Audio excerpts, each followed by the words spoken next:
techniques que nous avons rencontrées. Nous espérons que non, le Seigneur va faire grâce, ça ne va pas se reproduire au nom de Jésus. Tout va bien se passer. Donc, je disais, pour ceux qui nous rejoignent, que ce soir, nous sommes donc dans votre émission Être une voix pour les sans-voix. Nous allons ensemble parler d'un sujet important actuellement en France, mais dans d'autres pays du monde aussi, parce que la France n'est pas la seule touchée par la crise qui a commencé depuis 2008 et qui donc a des impacts et des conséquences sur la vie de beaucoup d'individus.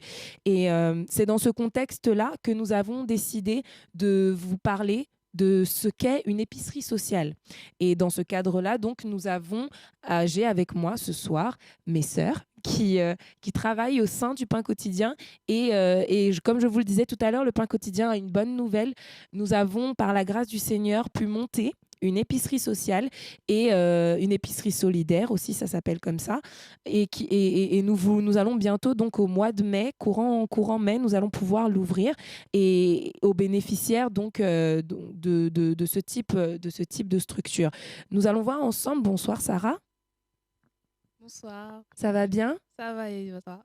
Ça va, par la grâce de Dieu, tout va bien.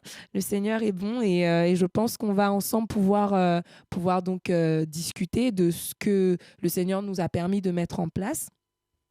Est-ce que tu peux nous expliquer quel est le but d'une épicerie sociale?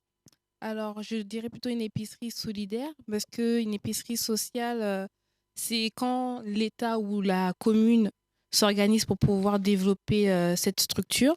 Donc, nous, c'est l'association et les divers partenaires que nous avons pu se rencontrer autour de nous qui avons... nous sommes là pour ouvrir justement cette structure, donc l'épicerie solidaire.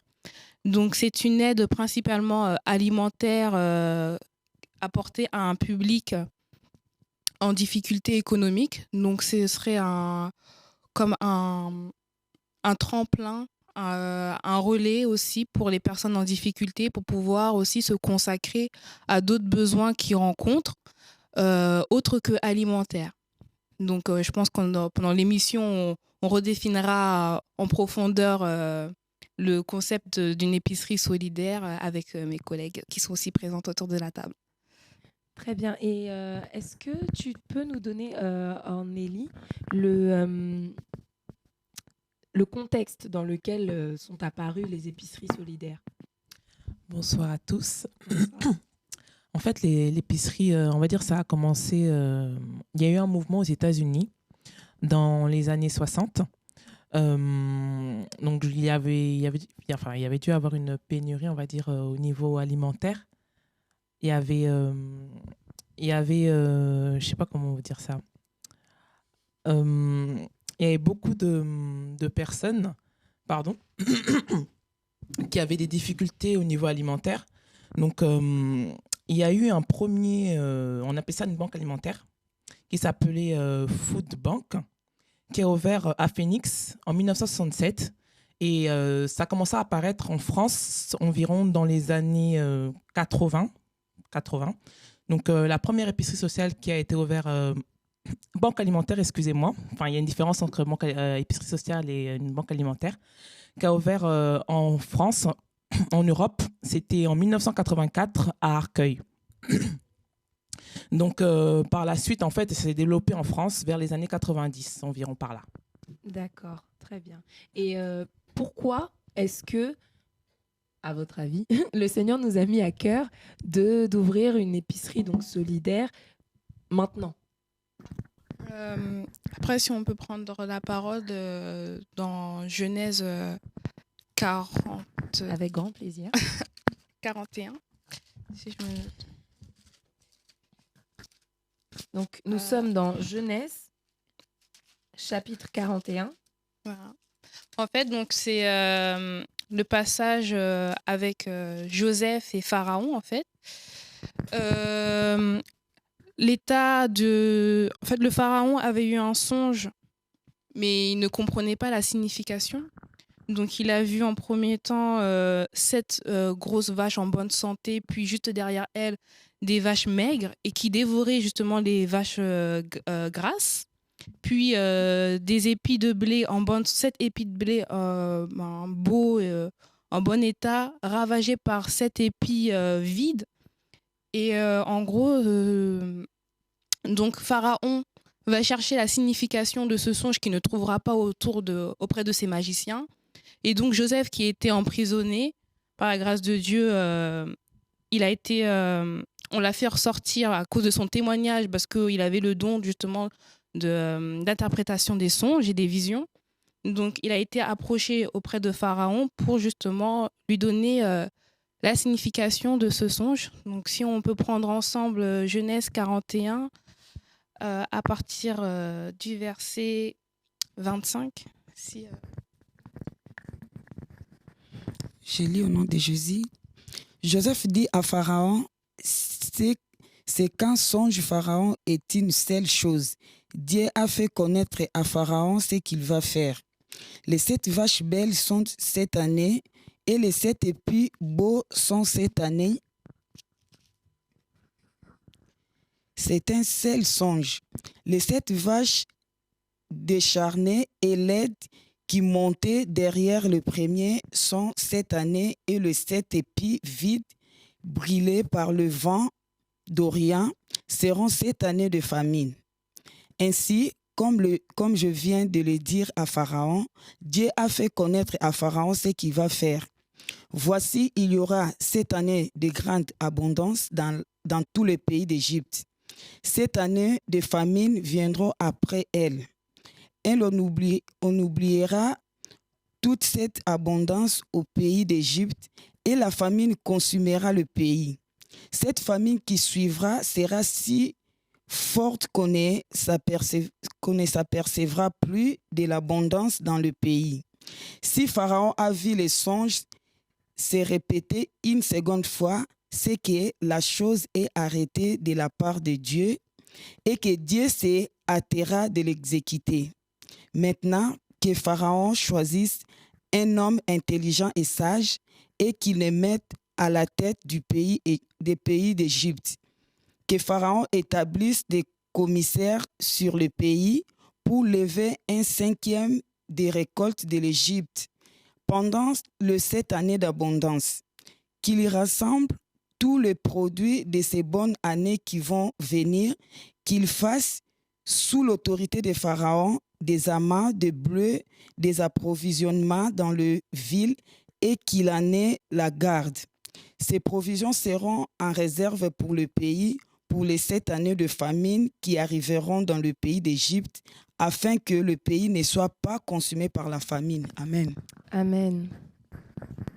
Puis bon, après, je ne sais pas si quelqu'un veut parler dessus, mais moi, ce qui m'a aussi interpellée dans ce passage, c'est que Joseph avait justement l'interprétation de ce songe, mais il ne s'est pas arrêté là. En fait, il lui a aussi donné la solution pour pouvoir subvenir, pour pouvoir tenir ferme lors de cette famine, en fait.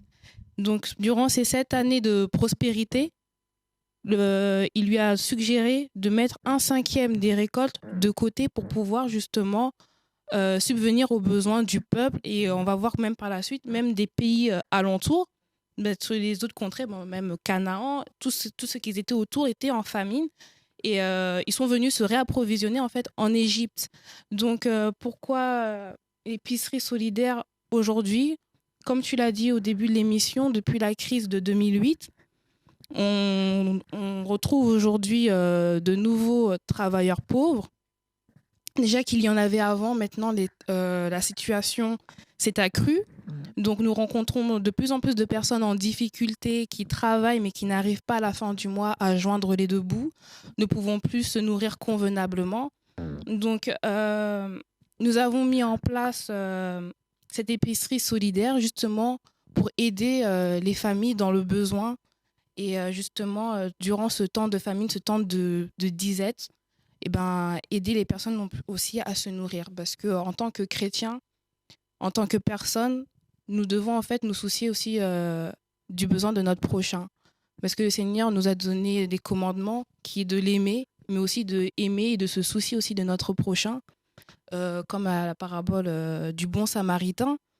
le docteur de la loi qui va lui demander en gros quels sont les commandements que je dois suivre, quels sont les plus grands commandements. Et le Seigneur lui dit aime ton prochain. Il lui dit mais qui est mon prochain? Donc il lui donne la parabole du bon samaritain et on voit des pharisiens qui ont laissé un homme sans défense qui a été battu et blessé sur le chemin. Et le samaritain qui est venu justement lui panser les plaies et qui l'a ramené dans une auberge pour qu'il soit en gros soigné et nourri. Donc aujourd'hui, la plupart d'entre nous prenons des transports en commun. Nous voyons de plus en plus de personnes faisant la manche dans les métros, dans les RER, des personnes en difficulté. Même dans notre entourage, tout simplement, des personnes que nous voyons de plus en plus en costard-cravate en sortant du boulot, mais qui se retrouvent à dormir dans un véhicule parce qu'ils n'ont pas d'endroit où se loger et ils n'ont plus de moyens, en fait. Et on se rend compte que cette crise financière, puis alimentaire et aussi du logement détruit, en fait, l'identité de l'homme en elle-même, en fait, parce qu'il n'a plus aucune estime de soi. Il ne se reconnaît plus en fait en position d'homme. Donc cette épicerie solidaire aussi vise pas seulement à une aide alimentaire, parce qu'on a fait auparavant aussi des banques alimentaires. Tu peux nous expliquer ce que c'est la différence entre une banque alimentaire et une épicerie solidaire? Alors, une banque alimentaire, c'est comme nous l'avons fait auparavant, c'était donc une aide qu'on pouvait faire ponctuellement ou sur plusieurs semaines. Donc, c'était des colis avec de la nourriture et en donner.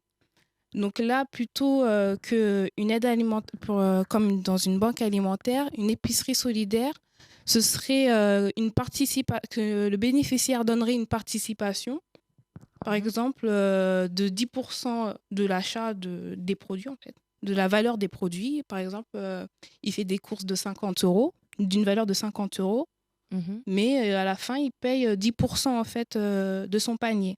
D'accord. Donc, pourquoi donner une valeur de 10% ou de 20%? C'est aussi de la part du bénéficiaire un acte d'achat. C'est que beaucoup de personnes, lorsqu'on faisait des banques alimentaires, refusaient aussi ou avaient honte de venir demander. Parce que, voilà, déjà, ils se sentaient mal à l'aise dans leur situation. Donc, le fait d'aller encore demander, ils voyaient ça comme un fardeau à porter ou une honte par rapport au regard des autres. Donc là, une épicerie aussi solidaire renforce l'estime de soi aussi de la personne. Parce que, et aussi, elle œuvre dans son acte d'achat. Elle aussi, elle a pris son caddie et elle va aussi acheter ses courses. Et quand ses enfants lui demanderont oui, on t'a donné ça là-bas, non, elle a acheté. D'accord. Donc c'est aussi une participation de sa part.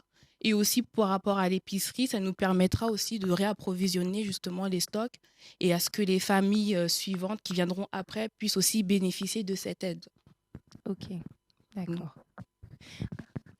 Pour essayer en fait de comprendre un peu le contexte dans lequel se trouve la France actuellement par rapport, je dirais, à la précarité, à la pauvreté, aux travailleurs pauvres, au travers de recherches, nous nous sommes rendus compte qu'en France, presque 2 millions de personnes, je dis bien 2 millions de personnes, travaillent et n'arrivent pas, comme le disait ma sœur tout à l'heure, à joindre les deux bouts et vivent avec environ 800 € par mois. Et pour certaines d'entre elles, je dirais même pour beaucoup d'entre elles, elles vivent avec ces 800 € comprenant les aides qu'elles reçoivent de l'État, qu'elles reçoivent de différents organismes au niveau de l'État qui sont là pour eh bien, les aider à pouvoir avoir un peu plus de revenus parce qu'elles en ont peu. Sachant que 800 €, c'est le loyer de certains appartements à Paris, c'est-à-dire, bon, on pourrait encore s'éloigner, d'accord, pour payer un peu moins cher. Un studio ne va pas coûter moins de 400 €. C'est donc 400 € qui restent à la fin du mois pour essayer de soit se nourrir seul, si on est tout seul, soit de nourrir soi-même et sa famille. Et on se rend compte dans ces conditions que ça devient extrêmement compliqué. Le nombre de travailleurs pauvres se multiplie d'une façon très rapide. Et c'est pour ça aussi qu'il est important en fait que nous chrétiens nous prenions conscience en fait de l'environnement dans lequel nous sommes, parce que comme le disait ma sœur, souvent on peut voir quelqu'un sur le bord de la route et malgré le fait que ces personnes se multiplient au fur et à mesure du temps, parfois on peut oublier au cours même de notre journée que nous les avons vus. C'est parce qu'on est occupé à d'autres choses, parce que nous aussi, nous avons, je dirais, une vie à gérer, un travail à faire. Nous aussi, nous devons ramener de l'argent à la maison pour que nos enfants mangent. C'est normal. Mais souvent, ces conditions-là, le fait qu'on soit occupé nous-mêmes, fait qu'on n'a pas le temps de penser à l'environnement dans lequel on est et à se rendre compte, en fait, de ce qui nous entoure et de cette précarité qui non seulement est là, mais qui en plus prend de l'ampleur, qui en plus augmente de façon rapide et qui ne va pas aller en diminuant. C'est bien là le problème. Le problème est que, comme nous le savons, frères et sœurs, nous sommes à la fin des temps. Nous savons aussi que cette crise qui a commencé n'est pas prête de s'arrêter parce qu'elle est le gage de l'Antichrist aussi pour qu'il puisse venir s'installer. Le monde a besoin de connaître la misère. Le monde a besoin de connaître ça pour que l'Antichrist puisse s'installer et se montrer en tant que sauveur et que tout le monde l'accepte comme tel. Tout le monde sauf nous, bien sûr, qui connaissons la parole de Dieu. Mais cette situation veut dire aussi que les personnes que nous voyons faire la manche vont se multiplier. Les personnes que nous voyons dans des situations difficiles vont se multiplier. Et la question que nous devons nous poser, c'est est-ce que parce que le Seigneur revient, nous devons donc regarder ces choses se passer et simplement croiser les bras? Est-ce que c'est ce que le Seigneur attend de nous? Est-ce que c'est ce que nous aurions aimé que l'on fasse pour nous aussi? Parce qu'il faut savoir que parmi ces personnes qui sont en difficulté, il y a nos frères, il y a nos sœurs parmi eux. Il y en a. Il y a des frères et sœurs, des chrétiens qui ont du mal à joindre les deux bouts. Oui, ils sont enfants de Dieu. Oui, Dieu peut permettre aussi qu'ils traversent certaines situations. D'accord. Oui, pour certains aussi, ce sont des actes qu'ils ont posés, des dettes qu'ils ont prises auparavant, qu'aujourd'hui ils sont en train de payer et c'est difficile pour eux. Certes, mais est-ce que pour autant, nous allons rester les bras croisés? C'est la question en fait que nous devons nous poser et c'est aussi pour ça que par rapport au pain quotidien, nous avons voulu nous mobiliser en nous disant non. Pendant que Pharaon avait ses songes et donc que Dieu était en train de lui dire, voilà, il y a 7 années d'abondance qui sont là, mais il y en a 7 qui vont arriver ensuite et qui vont détruire le pays par rapport à la nourriture, Dieu a permis que Joseph soit là, lui donnant l'explication, lui donnant, comme l'a expliqué notre sœur tout à l'heure, une solution que le Seigneur lui avait inspirée pour pouvoir nourrir toutes ces personnes. On a épargné une famine et on a épargné à des milliers de personnes à l'époque de mourir de faim. On les a épargnés parce que nous encore, on a quelques petites aides. Mais à l'époque, une famine, c'est une famine. Hein. Il y a pas, enfin, je veux dire, quelqu'un n'a pas à manger, il meurt. On a vu en Israël des personnes qui n'avaient pas de quoi pouvoir manger parce que la ville était encerclée par leurs ennemis. Ils ne pouvaient pas sortir et on a vu des femmes, parce que la ville était assiégée, cuire leurs propres enfants pour les manger. Ce sont des réalités qui ont eu lieu. Si la Bible en parle, c'est donc que ça s'est effectivement passé. C'est dire à quel point l'être humain peut tomber dans une situation très difficile, peut tomber bas quand il n'a rien. Et Dieu, à cette époque, a permis que Joseph soit là. Ce que je veux dire par là, ce que nous essayons de comprendre ensemble par là, c'est que dans des situations de crise, l'Église n'est pas là pour croiser les bras et se dire de toute façon, c'est Dieu qui permet, et puis de toute façon, ces personnes l'ont cherché, ou X, Y. On n'est pas là pour juger les gens comme nous le savons, nous sommes là pour leur apporter la parole de Dieu, l'amour de Christ, et les amener vers le Seigneur, parce que c'est lui qui a la solution pour leur vie. Et donc, par rapport à cela, nous sommes aussi là pour pouvoir pourvoir à leurs besoins au moment où ils sont dans le besoin. Et l'épicerie solidaire, donc, est là pour ça. L'épicerie que nous mettons en place, mais comme d'autres aussi ont pu le faire auparavant. Seulement, je dirais que la différence que nous avons avec d'autres épiceries qui peut-être ne sont pas chrétiennes, c'est que nous apportons l'évangile. Pour en revenir à ce que ma sœur disait tout à l'heure par rapport au bon samaritain que le Seigneur prenait en exemple d'une personne qui avait compris qui était son prochain, et qui était d'ailleurs une personne qui n'était pas censée connaître la Torah. Donc en fait, on peut se demander même si elle connaissait quelque chose de Dieu. Et pourtant, c'est chez cette personne-là que Dieu a trouvé un cœur bon pour pouvoir soutenir la personne qui était dans la faiblesse. Cet homme frappé, cet homme abandonné, roué de coups, à qui on a tout volé, cette chose, je veux dire, les événements qui lui sont arrivés, nous pouvons aussi les ramener, je dirais, à l'époque dans laquelle nous sommes, à un fléau, pour ma part, que je pense être l'une des grosses raisons pour lesquelles nous avons autant de problèmes dans nos sociétés occidentales, et même au niveau de la pauvreté, et surtout par rapport à l'exclusion, c'est le noyau familial. C'est ce que vivent les personnes, en fait, au niveau de leur famille, et c'est la conception de la famille que nous avons aujourd'hui dans nos sociétés. Une conception de la famille qui n'a rien à voir avec ce que Dieu pense, c'est-à-dire une famille qui peut très bien être une famille monoparentale, et c'est tout à fait normal.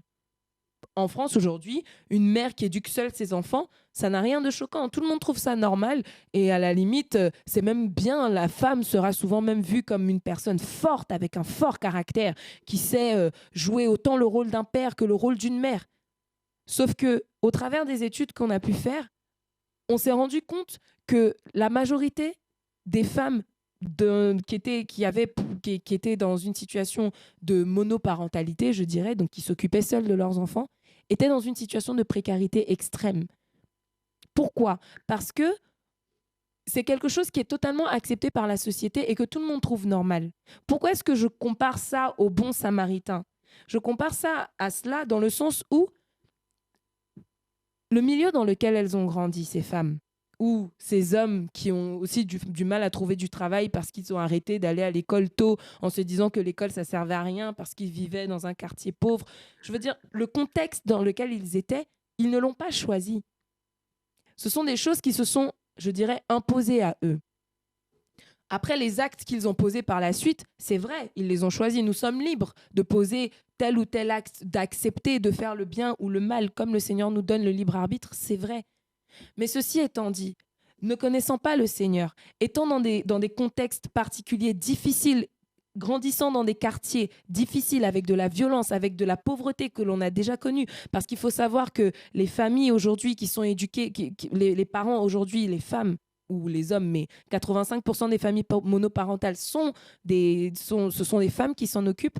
Il faut savoir que les enfants qui vivent dans ces situations-là commencent leur vie avec un handicap. Ils commencent leur vie avec des choses qui leur manquent pour devenir des adultes responsables.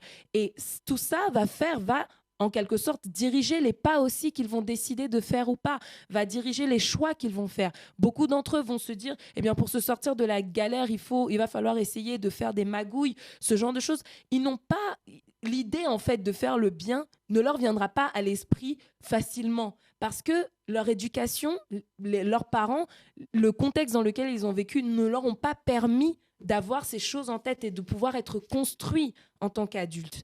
Et toutes ces choses, je dirais, sont des choses donc, qui s'imposent à ces personnes quelque part, puisqu'elles vivent dans le monde et qu'elles ne connaissent pas le Seigneur. Et si le Seigneur ne vient pas pour mettre un frein en fait à ce cercle vicieux dans lequel ces personnes se retrouvent, elles vont terminer dans une précarité, elles vont terminer dans la pauvreté, et la pauvreté engendre la violence, la pauvreté engendre la délinquance, comme je le disais tout à l'heure, engendre les magouilles, engendre à chaque fois en fait, amène un problème puis un autre, et c'est juste impossible de s'en sortir comme ça. Et même si on a autour de nous des aides sociales, des épiceries solidaires qui peut-être ne sont pas chrétiennes, elles vont nous aider, c'est vrai, à avoir plus d'autonomie, à prendre conscience que c'est important de savoir gérer son argent et toutes ces choses, mais elles ne vont pas apporter l'essentiel à une vie, c'est-à-dire le Seigneur.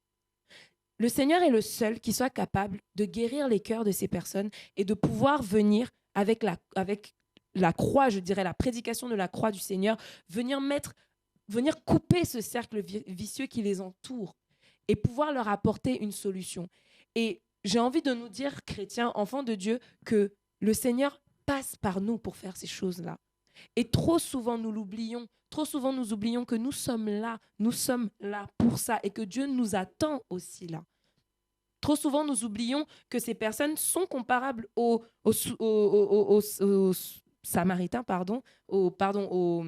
à l'homme qui avait été battu, et que le bon Samaritain, que Jésus décrit comme étant la personne qui avait compris qui était son prochain, trop souvent, nous oublions que Dieu nous attend aussi là.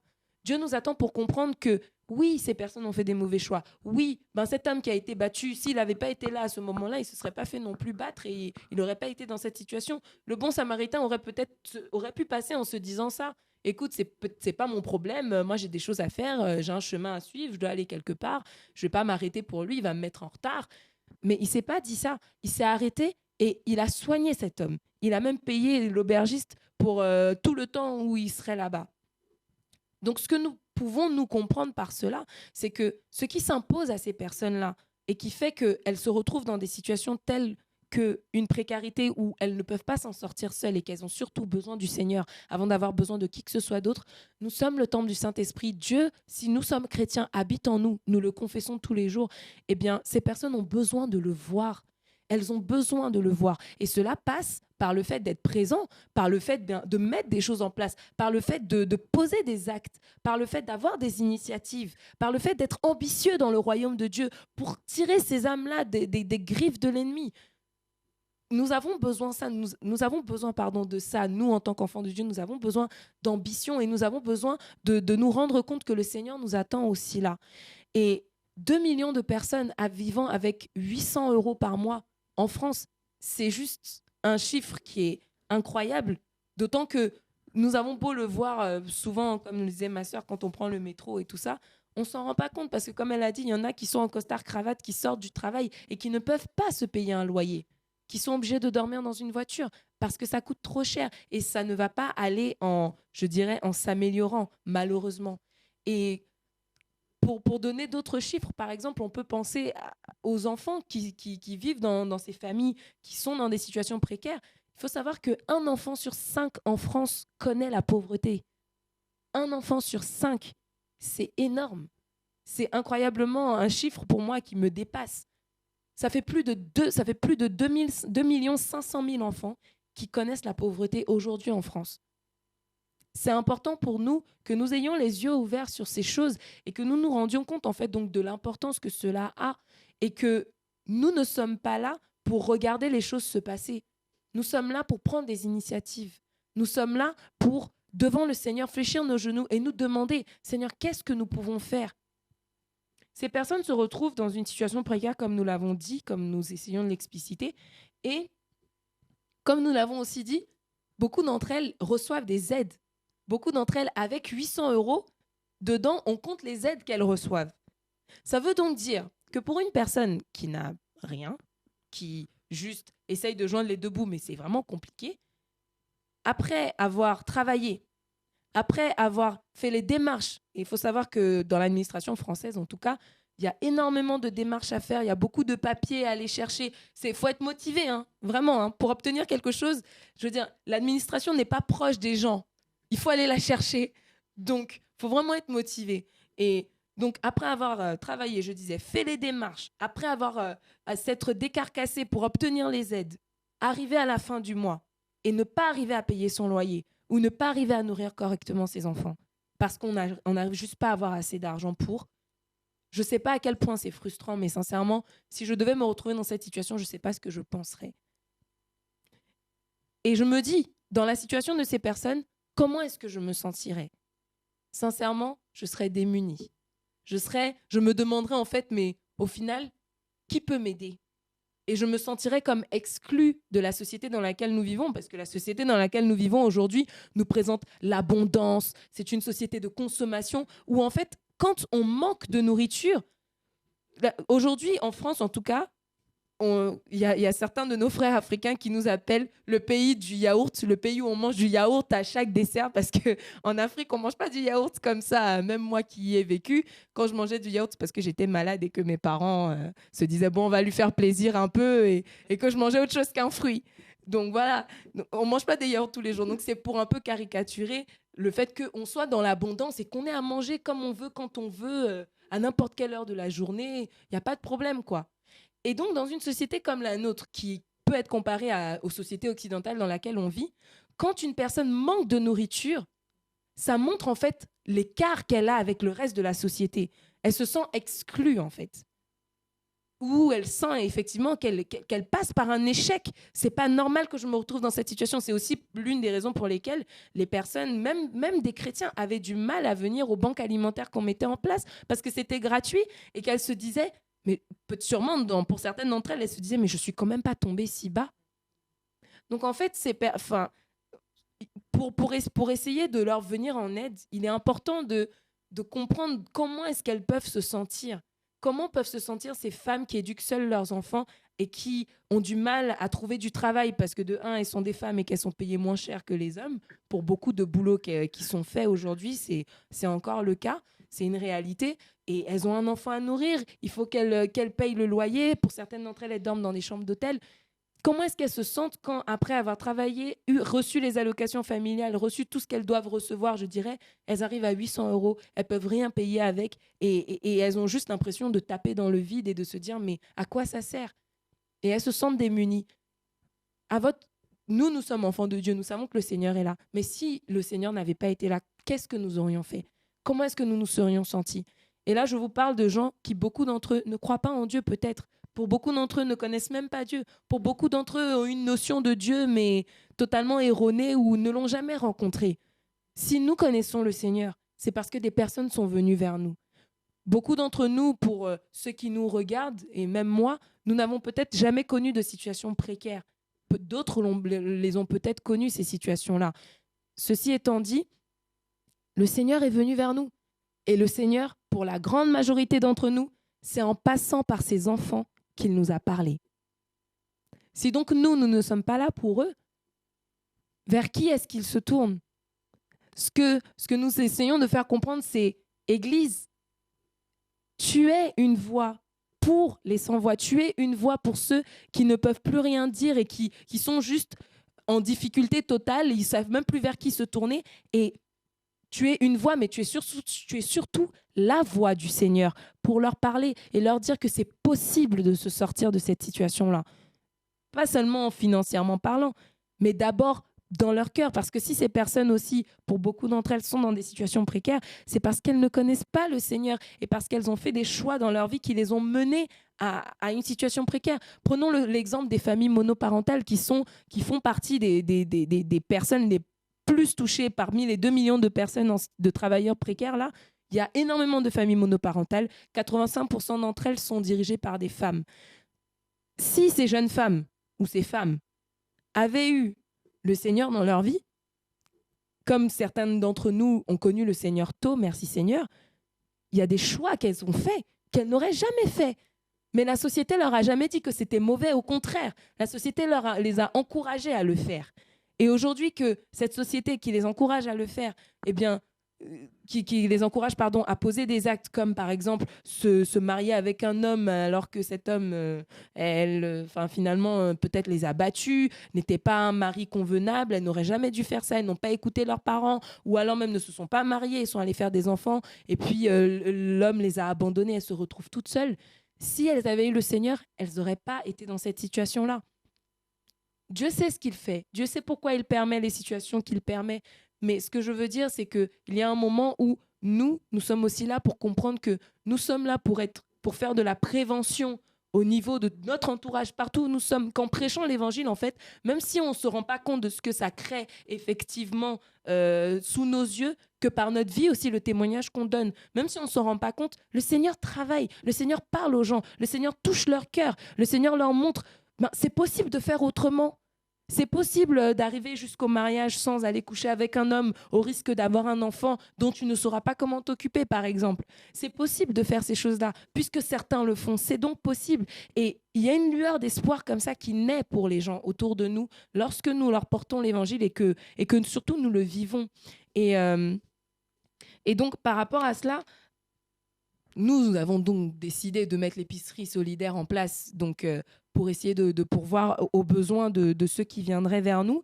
Et est-ce que toi, tu peux nous donner la différence que tu penses qu'effectivement ça ferait? Parce que moi, j'en ai parlé. Ça, c'est par rapport aux recherches que nous avons pu faire et aussi à la parole de Dieu et à mon expérience personnelle et aux expériences que j'ai pu voir autour de moi. C'est mon avis. Mais qu'est-ce que tu penses? Parce que toi, en plus, tu vas y travailler. Tu feras partie des personnes que les gens viendront rencontrer. Quel est ton but pour ces personnes-là? Quel est le but de toute l'équipe pour ces personnes qui viendront? Donc déjà, en premier temps, le Seigneur nous a appelés à certaines choses déjà, chacune de nous. Donc toutes les personnes qui travailleront, c'est déjà à véhiculer aussi la vie de Christ et à témoigner l'amour. L'épicerie en elle-même, donc on veut que ce soit aussi un lieu convivial à ce que les gens aussi se sentent à l'aise et aussi propices à pouvoir se décharger en fait de leur fardeau qu'ils auraient et justement à travers la parole, même autour d'un café, par une simple parole, par exemple, oui voilà, la personne explique sa situation, on peut quand même lui donner des conseils. Puis au-delà de ça, euh, il y a des permanences qui vont être organisées parce que comme tu le disais, par faute de connaissances, parfois de moyens ou par rapport à l'administration française qui est très compliquée, on ne connaît pas tous les services qui peuvent exister pour pouvoir aussi nous aider. Donc, par exemple, les papiers, des papiers aussi administratifs qu'on nous demande de faire, souvent on ne sait pas. Et justement, il y aura des permanences juridiques et sociales qui vont en fait permettre aux usagers de mieux se réorienter en fait, de mieux savoir où ils doivent aller et vers des services aussi compétents. Parce que nous, on pourra pas éradiquer la misère du monde, hein, mais au moins on peut aider à s'en sortir et dans la vérité et dans la justice aussi. Parce qu'il y en a beaucoup aussi qui tournent en rond à cause des erreurs passées, qui ne savent pas aussi que c'était des erreurs, par exemple. Aussi. Parce qu'à l'heure d'aujourd'hui, beaucoup aussi travaillent par exemple avec le papier peut-être de leurs frères ou de leurs amis ou quoi que ce soit, alors qu'il existe des moyens de pouvoir s'en sortir. Mais peu de personnes le savent aussi. Donc avec la permanence juridique, nous sommes en contact avec une avocate qui peuvent aussi les amener vers les tribunaux justement compétents pour pouvoir régulariser leur situation. Donc dernièrement, il y a eu... bénissons le Seigneur, le cas d'une personne qui a vu sa mise sous tutelle levée. Nous, maintenant, elle peut jouir de ses ressources toute seule, indépendante. Elle n'est plus obligée de justifier ou d'être accompagnée pour pouvoir acheter ou quoi que ce soit. Donc, il y a des choses voilà, que nous subissons sans pour autant savoir qu'il existe des solutions prêtes à l'emploi, en fait, tout simplement, et qu'il n'y a pas besoin de faire des magouilles ou de passer par 10 000 chemins. Il existe beaucoup de voies, en fait, mais peu de gens le savent. Donc, en fait, la permanence juridique aussi servira d'annuaire pour pouvoir vous renseigner sur les services compétents qui peuvent exister justement à votre situation. Comme chaque situation est au cas particulier, au cas par cas, vaut mieux nous contacter pour justement vous aider. D'accord. Donc voici en gros l'aide moi que je vois qu'on peut apporter de plus par rapport à une autre structure. Donc ce ne sera pas simplement une aide alimentaire parce que finalement je trouve que c'est le même but qu'une banque alimentaire. Pendant 5 semaines ou pendant 3 mois, au final la personne, c'est vrai qu'elle a fait des économies par rapport à son budget alimentaire, mais au final, le mois d'après, elle se retrouvera, ça se trouve, encore dans la même situation qu'elle était auparavant. Ça n'a pas réglé le problème parce que le manque de nourriture ou de ressources, c'est dû à un autre problème, une perte d'emploi, un licenciement abusif, justement peut-être une veuve ou le compagnon qui est parti ensuite à un divorce. Il existe certaines choses pour pouvoir justement mieux s'en sortir et mieux justement affronter la vie, mais dans la droiture. Donc en fait, le but est de pouvoir, par le biais d'une aide alimentaire qui est nécessaire, parce qu'il y a des familles, ils mangent des pâtes tous les jours et il n'y a même pas de protéines avec parce qu'il n'y a pas les sous, c'est trop cher. Donc voilà. Mais donc c'est nécessaire, mais le but, au-delà de cela, c'est de pouvoir creuser un peu en aidant les personnes à parler, à pouvoir aller au-delà et savoir donc d'où vient la source du problème et à pouvoir, avec ces personnes, les accompagner et les aider à résoudre le problème en question pour qu'elles sortent de la précarité. Donc, c'est donc un accompagnement qu'on essaye de faire. C'est bien ça ? Oui, voilà. C'est un accompagnement vers de l'autonomie et vers le fait de sortir donc de la précarité. Une meilleure réinsertion dans la vie. Voilà, en fait, que la situation change. Parce qu'il faut vraiment que les situations changent aujourd'hui. Exactement. quel autre problème, je dirais, vous pensez rencontrer, enfin, quel autre problème? C'est-à-dire, au-delà de la nourriture, comme nous l'avons étayé juste là, quelle difficulté, quel type d'autres difficultés peuvent rencontrer ces personnes, en fait? Par rapport au pôle juridique, donc, il peut y avoir le fait de ne pas avoir de papier. Quels autres cas sont possibles d'être rencontrés? Le problème de logement, Par exemple. il y a plusieurs problèmes qui peuvent guider les personnes vers la précarité, en fait. Il y a le logement, il peut y avoir le travail, le manque de travail. Ou le travail à temps partiel aussi. Voilà, donc le travail précaire.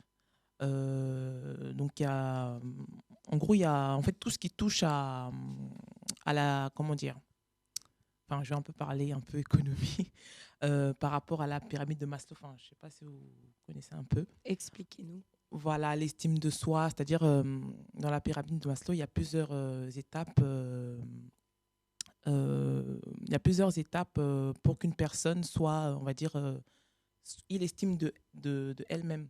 Donc, il y a la première étape, c'est le besoin physiologique, donc manger et boire. Et le deuxième, c'est le besoin de sécurité. C'est-à-dire que si la personne déjà a à manger et à boire, la deuxième étape, va rechercher, voilà, c'est la c'est la sécurité. C'est-à-dire avoir un emploi, avoir un toit pour se loger. Donc, par rapport à ça, déjà, nous, ce qu'on va essayer d'apporter en fait à ces personnes, déjà, c'est un relais, comme a dit ma sœur Sarah. C'est vraiment être un relais pour pouvoir les diriger vers les organismes qui vont être spécialisés pour ça. D'accord. Mais en même temps, ils vont avoir un autre regard par rapport à leur situation, sachant que dans les autres épiceries solidaires qui peuvent exister ou sociales, on va dire c'est un regard mondain. Mais nous, on va avoir un regard plus du royaume. On va dire, on ne va pas les diriger de la même manière qu'on les dirige forcément dans le monde. Et dans un deuxième temps aussi, il ne va pas avoir de personnes qui vont pouvoir venir avec de la fraude. C'est-à-dire qu'on ne va pas les laisser frauder comme ça. Enfin, on va pas les aider dans leur fraude, on ne va pas les enfoncer dans leurs problèmes. Oui. On va essayer de les amener justement vers la parole, vers le justice. bien. Voilà, la justice. Donc, ces personnes-là, bon, comme on dit, c'est libre, chacun fait son choix. Donc, les personnes qui voudront vraiment aller vers la justice, on les aidera. Mais ceux-là qui voudront rester dans les magouilles, tout ça, on ne pourra pas aller avec eux plus loin. Parce qu'on parle de... Enfin, j'ai entendu le mot magouille plusieurs fois. C'est quelque chose qui est fréquent. C'est quelque chose que vous risquez de rencontrer et qui est fréquent chez les personnes qui sont en situation précaire. Je dirais que oui. En fait, c'est comme tu disais tout à l'heure, en Israël, pendant un temps de famine, des mères mangeaient leurs enfants. À l'heure d'aujourd'hui, personne n'y croirait. Donc, une personne qui se retrouve à frauder ou justement, elle pense qu'elle est au bout du rouleau, donc la seule solution que le monde lui propose, c'est de mentir ou de tricher. Ils vont accepter justement juste pour pouvoir manger, en fait. Donc, il y en a qui volent, il y en a qui... Donc, en fait, c'est comme le monde dirait, la fin justifie les moyens. Donc, ils ne verront pas la faute en elle-même directement, mais ils verront la nécessité, ils verront leur enfant mourir de faim, ils vont dire « j'ai pas eu le choix ». Donc, en fait, c'est pas question de juger la personne. Oui, tu as fait ci, tu as fait ça, c'était pas bien. Mais c'est que voilà, ok, on réoriente, on va changer, on va essayer de s'en sortir. Parce que la personne ne peut plus continuer parce qu'à la fin, elle sera bloquée. Elle pourra plus aller de l'avant. Donc, le but, c'est pas de venir juger les personnes. Oui, voilà, vous avez fraudé et tout, les nanas. Mais c'est plutôt voilà, c'est une porte de sortie. Et Jésus, c'est la solution. Et la parole nous dit de marcher en fait dans la droiture et dans la justice. Donc, moi, je crois qu'en marchant dans la justice, il y a toujours la solution. C'est qu'il y a eu des témoignages de certaines personnes, des frères et sœurs, par exemple, qu'ils avaient menti à la CAF, qu'ils étaient, par exemple, femmes seules, femmes isolées, alors qu'ils vivaient avec leurs conjoints et en famille. Quand elles sont parties avouer auprès de l'administration qu'ils avaient menti, ok, on leur a dit vous devrez payer l'amende, enfin vous devrez nous rembourser. Et quelques temps après, on leur envoie un courrier en disant c'est bon, arrêtez de payer. Donc c'est que le Seigneur, quand on se confie en lui, il met toujours les moyens en place pour pouvoir qu'on s'en sorte. Donc c'est que confions-nous en fait en Christ, et lui-même en fait il apaisera en fait la montagne, et il trouve enfin c'est lui la solution. Donc confions-nous simplement en lui, pas de mensonges, et tout ira pour le mieux, n'ayez pas peur. Je vais rajouter par rapport à ça, par rapport aux fraudes. Donc, d'abord, on va leur témoigner aussi l'amour de Dieu. Parce qu'en le témoignant aussi l'amour de Dieu, je pense qu'il y en a qui ne peuvent pas se laisser frauder ou des choses comme ça. Parce que déjà, on va voir par rapport à leur situation, parce qu'ils vont présenter des papiers, il y aura une permanence. Par rapport à cette permanence-là, on va connaître le problème ou les soucis de chaque famille. Donc, s'il y a quelqu'un qui fraude, on va lui témoigner l'amour de Dieu. Et comme Sarah disait, donc, la CAF les a, je peux dire en quelque sorte, les a pardonnés pour dire que non, vous n'allez plus payer l'amende. Donc, on va leur donner à manger, mais en leur donnant aussi, en leur montrant aussi l'amour de Dieu par rapport à ça. Donc, il y avait ça. Je voulais rajouter aussi par rapport à la confidentialité. C'est-à-dire que toutes les personnes qu'on va recevoir, donc il y aura bien sûr la confidentialité, donc ça ne sera pas on ne va pas vous exposer ou mettre je sais pas moi, partout vos noms, ou pour dire qu'un tel était venu, tout ça. Donc on marche aussi avec la crainte de Dieu par rapport à ça, parce que je pense que c'est important de souligner par rapport à ce point-là. Ok, donc pour toutes les personnes qui viendraient et qui seraient intéressées parce qu'elles ont besoin d'aide, il y aura donc de la confidentialité, rien ne sera divulgué concernant les problèmes que vous pouvez rencontrer, les difficultés par lesquelles vous pouvez passer. Tout sera mis sous clé et la bouche fermée. Et puis je pense qu'il y aura des temps de prière aussi pour ceux qui le voudront, pour s'en sortir. Dieu est grand, nous servons un grand Dieu. Il n'y a pas de raison qu'on puisse pas s'en sortir quand on lui fait confiance, comme ma sœur l'a dit tout à l'heure. Est-ce que, par rapport donc à l'organisation, à la façon dont vont s'organiser les choses au niveau du grenier même, est-ce qu'il y aura des conditions pour accepter ou pas certaines personnes dans le grenier? Est-ce qu'il faut absolument être chrétien déjà? Non.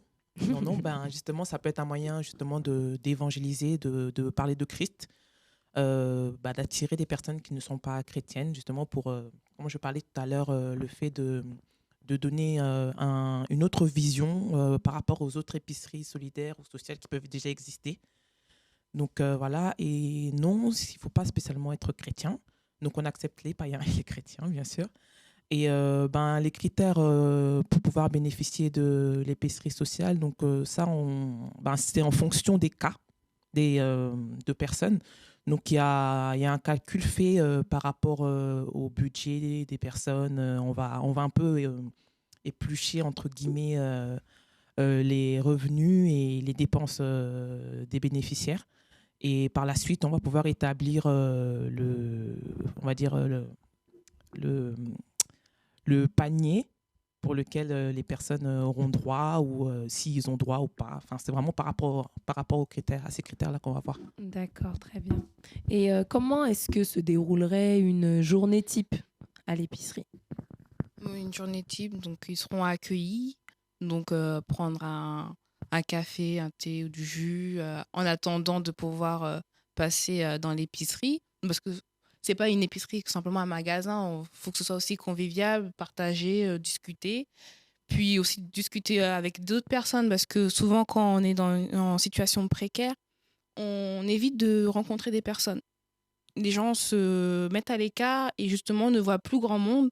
Donc, ça permet aussi de rencontrer aussi d'autres personnes, de discuter. Donc, puis après, au passage à l'épicerie, donc c'est comme un magasin d'alimentation générale, hein, tout simplement. Il y a des rayons pâtes, riz, lait, rayons bébé, hygiène. La personne, elle fait son choix. Nous ne sommes pas là pour lui dire achetez ci, achetez ça. Elle fait ce qu'elle veut. Elle a un budget, par exemple, on va dire 50 €. à dépenser dans le mois. Nous sommes ouverts 2 fois par semaine. Elle-même, elle gère son budget jusqu'à à épuisement de son panier, tout D'accord. simplement. Ok. Et est-ce que vous avez des demandes particulières, des attentes pour ou un projet que vous voudriez mettre en place au moment où l'épicerie ouvrira ou quelque temps après pour que tout se passe comme le Seigneur vous le met à cœur? Ah oui, nous avons toujours besoin. Alors, par exemple, en mobilier, d'étagères, si vous avez des congélateurs, si vous êtes touché, des congélateurs, des frigos ou des étagères qui pourront nous aider en fait à meubler l'épicerie ou même le stock. Si vous connaissez aussi des partenaires commerciaux tels que par exemple, si vous tenez par exemple à un commerce ou si vous êtes aussi touché pour pouvoir faire des dons pour nous aider en fait à aider d'autres familles. Donc nous sommes à la recherche de partenaires. Si aussi vous avez assez de denrées alimentaires, n'hésitez pas en fait à nous contacter si vous voulez nous aider en dons ou en contact. Si vous connaissez des personnes par exemple au niveau de l'emploi qui recherchent des salariés, tout simplement. Nous, on peut faire aussi des appels d'offres. Et puis faire le relais, Voilà. en fait, être un pont entre ces entreprises-là et puis ces personnes qui cherchent du travail. La demande, il y en a toujours. Donc, n'hésitez pas à nous contacter. On essayera quand même aussi de l'aider. Alors, vous pouvez nous contacter donc par mail ou sur le site internet de www.pain-quotidien.com. Par adresse mail action sociale avec un E à la fin .painquotidien@gmail.com. Il y a aussi l'adresse mail de permanence juridique pain quotidien. Non, pardon, excusez-moi. C'est permanence.painquotidien@gmail.com. La technique va se charger de vous diffuser le numéro de téléphone de la permanence. N'hésitez pas à nous appeler. Si vous tombez sur la messagerie, n'hésitez pas de laisser un message. On vous rappellera dès que possible. On établira un rendez-vous pour pouvoir discuter avec vous, justement. Comme on disait, c'est au cas par cas. Donc, on a besoin en fait que vous nous donniez certains justificatifs pour mieux vous aider, en fait, pour vous donner en fait une aide appropriée. Donc, n'hésitez pas à nous appeler au numéro qui va s'afficher sur votre écran. D'accord. Et quand est-ce que vous serez ouvert exactement? Enfin, je veux dire, les jours de la semaine, je sais que la date n'est pas exacte. Donc, on sait que c'est courant mai. Courant mai, bon, d'abord, on a besoin de bénéficiaires pour pouvoir ouvrir. Effectivement. Parce que faut que vous appeliez pour dire que vous avez besoin d'aide, sinon, effectivement. Oui, donc nous sommes présents. Donc, début mai, les portes s'ouvriront. Nous serons ouverts le samedi de 10h à 15h et le dimanche de 13h à 15h également. Donc, n'hésitez pas à nous appeler pour prendre rendez-vous et on établira votre dossier pour bénéficier en fait de l'aide. D'accord. Que le Seigneur soit béni pour... Je tiens d'abord aussi à remercier aussi toutes les personnes. Je t'en prie, Sarah, vas-y. Qui nous ont apporté leur soutien lors des opérations CADI, notamment aussi les enseignes comme Carrefour City, Intermarché, Leader Price qui nous ont ouvert leurs portes pour pouvoir aider aussi les familles qui vont bénéficier de cette aide alimentaire. Nous remercions aussi également les personnes qui nous ont fait des dons dans la prière aussi, qui sont toujours là en fait à nous soutenir, même par des paroles d'encouragement. Donc nous vous remercions également et continuez à prier pour nous, continuez à prier pour cette œuvre. N'hésitez pas à vous aussi de faire aussi le bien autour de vous, comme le bon samaritain. Des personnes qui ont faim, il y en a toujours autour de nous. L'épicerie ne se chargera pas d'aider tout le monde. Donc vous-même, aidez votre voisin en fait. Je dirais en fait. Exactement. Et par rapport au numéro de téléphone, excusez-nous, Radio de Vie, nous vous avons oublié. Nous avons oublié qu'effectivement, vous ne voyez pas à l'écran. Donc, c'est vrai. Donc, par rapport à la permanence juridique et sociale, vous pouvez appeler le numéro suivant, c'est le 06 21 14 16 90. Je répète, le 06 21 14 16 90. Donc, je rappelle, ce sera ouvert au courant du mois de mai. Donc, nous allons commencer les activités au sein de l'épicerie. Ce sera ouvert. Et les jours et horaires d'ouverture sont les samedis de 10h à 15h et les dimanches de 13h à 15h. Je vous rappelle aussi l'adresse parce que quand même, pour savoir où on se trouve, ce serait mieux. Donc, l'adresse est au 5 avenue de l'Orme à Martin, 91 080 Courcouronnes. Je répète, 5 avenue de l'Orme à Martin, 91 080 Courcouronnes. C'est accessible depuis le RER-D en allant jusqu'à Orangis-Bois de l'Épine. C'est la gare la plus proche. Donc voilà. Puis ensuite, vous avez le bus 404 ou 402 pour accéder jusqu'à l'arrêt l'Orme à Martin. Donc voilà, je pense que vous avez toutes les informations nécessaires.